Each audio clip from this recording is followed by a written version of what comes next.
everyone. Attorney Camora, the Yes, questions Mr. are directed to you. Before I proceed to the questions, I just want to have a clarification first about the confidential fund that were given to the OVP. Am I correct? We have 125 million for the last quarter of 2022. The same was utilized from December 20 to 31 of 2022. Yes, Mr. Chair. And on the succeeding year, that is 2023, the OVP was allocated also a total confidential fund equivalent to 500 million. Do you confirm? Yes, Mr. Chair. And out of the 500 million, attorney, how much was utilized and how much was unutilized? Mr. Chair, for 2023, they utilized for the first 3 quarters, which is 125 times 3, and for the fourth quarter, they did not cash advance the amount. So may naiwan pong 125 million. In other words, for clarification of the committee, I wish to state for the record that when we speak of confidential fund of the Office of the Vice President, we're talking about 125 million spent from December 20 to 31 of 2022. Another 125 million spent on the first quarter of 2023.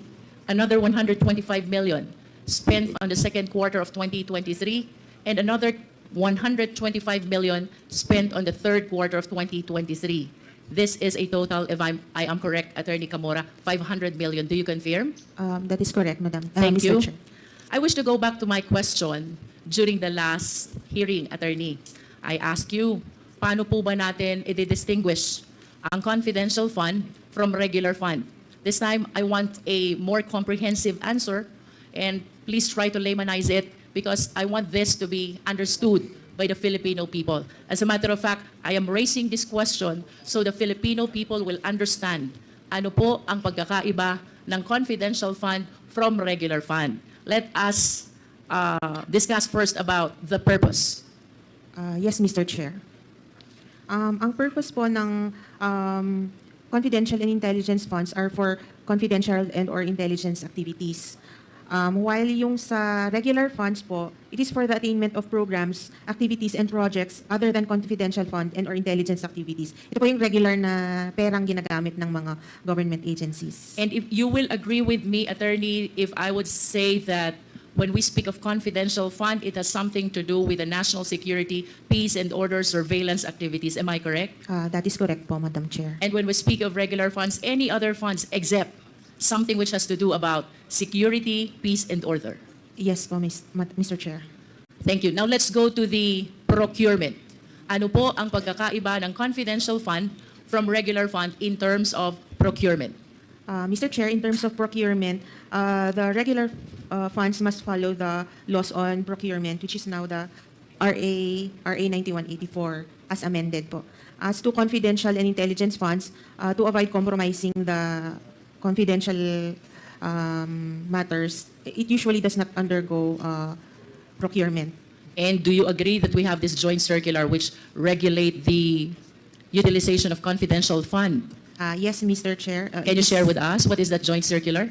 It is the joint circular issued by the Commission on Audit, the Department of Budget and Management, the Department of the Interior and Local Government, the Governance Commission for GOCCs, and the Department of National Defense. Kanina, Attorney, you mentioned about Republic Act number 9184.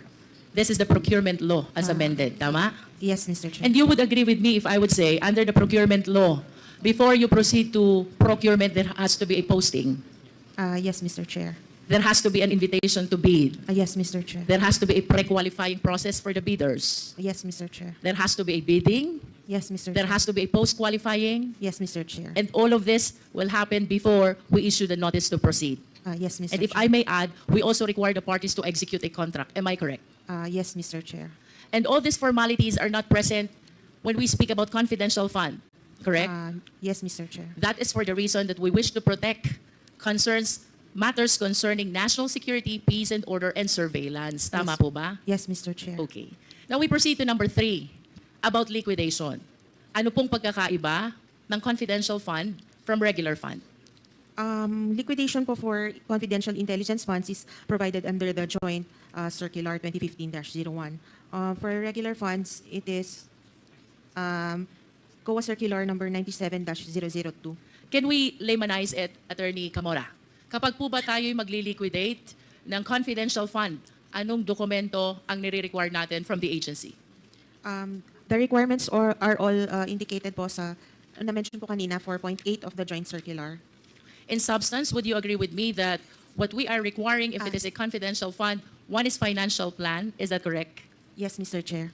2 is the accomplishment report, is that correct? Yes, Mr. Chair. And 3 is the certification of the head of the agency, is that Yes, correct? yes, Mr. Chair. Whereas when we speak about the liquidation of regular fund, what requirements do we ask from the agency?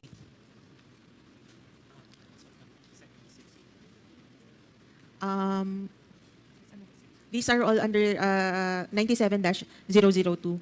I understand. If I would say that under the regular fund, you are requiring the MOA or the contract, am I correct? I understand that there is a long list of documents, but I'm trying to emphasize only the substantial documents which should not be absent in the compliance of liquidation requirements. Yes, Mr. Chair. There has to be a MOA or a contract if it is a regular fund. Second, there has to be a receipt. Yes, Mr. Chair. There has to be an invoice. Yes, Mr. Chair. Thank you. May I request the Secretariat to please flash the first slide. This slide summarizes the distinction between confidential fund and regular fund. In confidential fund, we have the Joint Circular 01, which regulates the same. For regular fund, we have the procurement law, otherwise known as RA 9184 as amended. As to purpose, confidential fund is for the purpose of peace and order and surveillance activities to promote national interest. Regular fund or other purposes other than those mentioned in the confidential fund. For procurement, there has to be posting and bidding, requirements which are not necessary for confidential fund. And for liquidation, in confidential fund, it is enough that there is a financial plan, an accomplishment report, and a certification of the head of agency. Whereas in regular fund, there has to be a receipt, an invoice, a copy of the MOA, a copy of the contract. Do you agree, Attorney? Yes, Mr. Chair. Okay. I will cite some illustration for the better understanding of the Filipino people. I will be using confidential fund. Ang bibilhin ko, supplies of materials and equipments. Kailangan ko po bang mag-post at mag-bid? No, Mr. Chair. Kailangan po ba na ang maging supplier nito is the lowest bidder? No, Mr. Chair. No. But if I will be using a regular fund, I will be purchasing supplies of materials and equipment. Of course, I need to go through the process of posting and bidding, and then I need to choose the lowest bidder. Tama po ba? Yes, Mr. Chair. And then, Attorney, I will be renting a safe house for surveillance activities.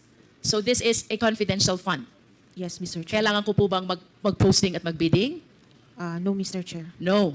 Diretso na sa rental ng safe house for surveillance, correct? Yes, Mr. Chair. Do I still have to evaluate, invite, to be able to choose the lowest cost of rental for the surveillance?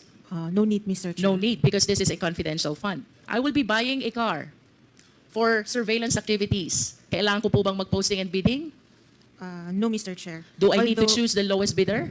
No, Mr. Chair. But if I will be using a regular fund, I need to go through the process of posting, bidding, and come up with the lowest bidder. Is that correct? That is correct, Mr. Chair. If I will be procuring an equipment for surveillance activities, kailangan po bang posting at bidding? No, Mr. Chair. No. Do I need to choose the lowest bidder? No, Mr. Chair. But if I will be utilizing a regular fund, these requirements are all necessary. Tama po ba? Tama po, Mr. Chair. Thank you. Now we proceed to confidential fund. I remember during the last hearing, tinanong po ito ni Honorable Marcoleta. He was saying that the other agencies and even the other LGUs have confidential fund as well. Tama po, Attorney? Tama po, Mr. You remember Chair. that? Yes, Mr. He Chair. made a manifestation that even the other agencies of the government and the LGUs have confidential fund. And I wish to share the second slide to our committee. That is the basis of the confidential fund of the LGU. And tantamount to saying that it is true that even the LGUs have confidential fund. This is DILG Memorandum Circular 2022-118 and the JMC 2015-01. Tama po ba ito, Attorney Camora? Tama po, Madam. Mr. Chair. And you will agree with me also that under Section 16 of the Local Government Code, kasama po sa mandate ng LGU is to promote and maintain peace and order. I think the lawyers will agree. The lawyers from the DILG. I understand you're from COA.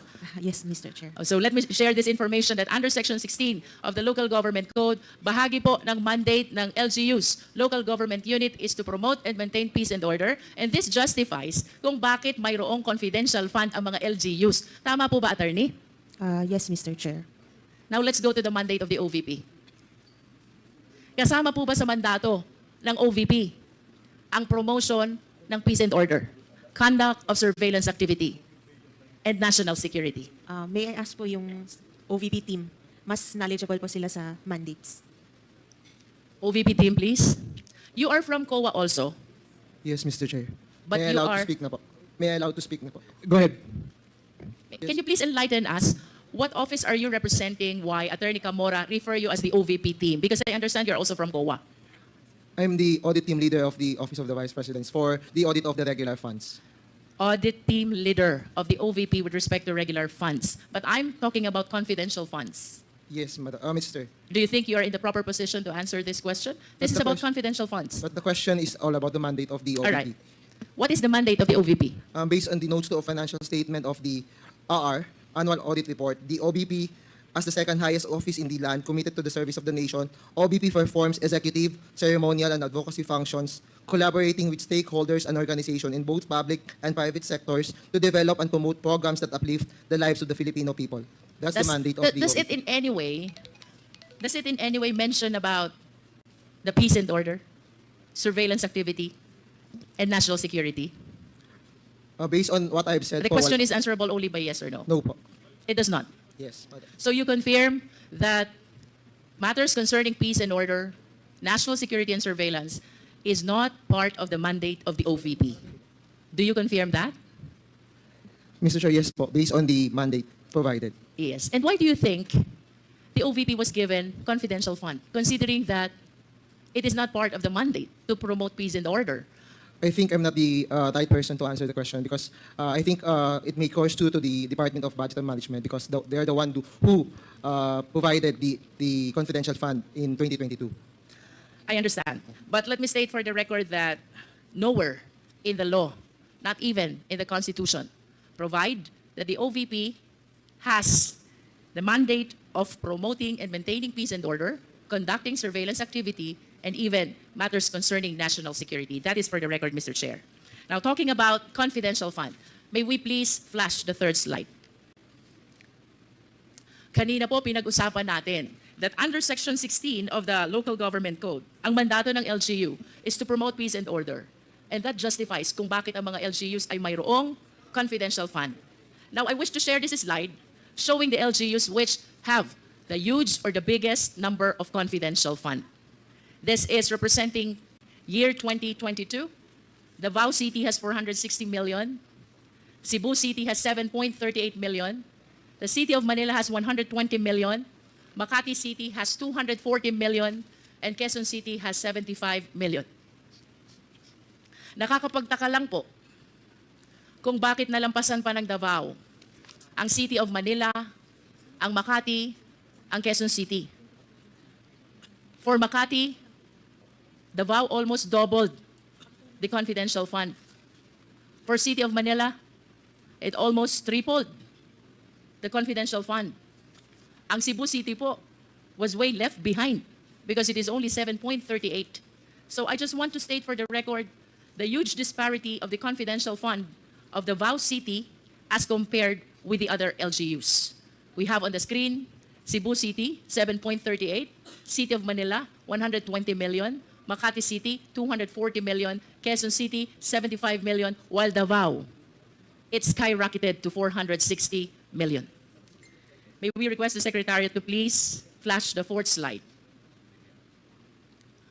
This is the history of confidential fund of Davao City. 2016, it is 144 million. 2017, it is 294. 2018, it's 420. 2019, it is 460. 2019 up to 2022, it is 460 million. I just wish to state for the record, Mr. Chair, that while we acknowledge that the LGU is entitled to confidential fund because under Section 16 of the Local Government Code, bahagi po ng mandato nila is the promotion of peace and order. I just wish to state for the record that during this time, 2018 to 2022, the mayor of Davao City, I believe, is no less than the vice president. And I wish to state for the record as well that the confidential fund that we're discussing about the OVP last quarter of 2022 and the first 3 quarters of 2023, the one in disposal is no less than our vice president as well. I wish to lament that it seems to us that the confidential fund is being used comfortably.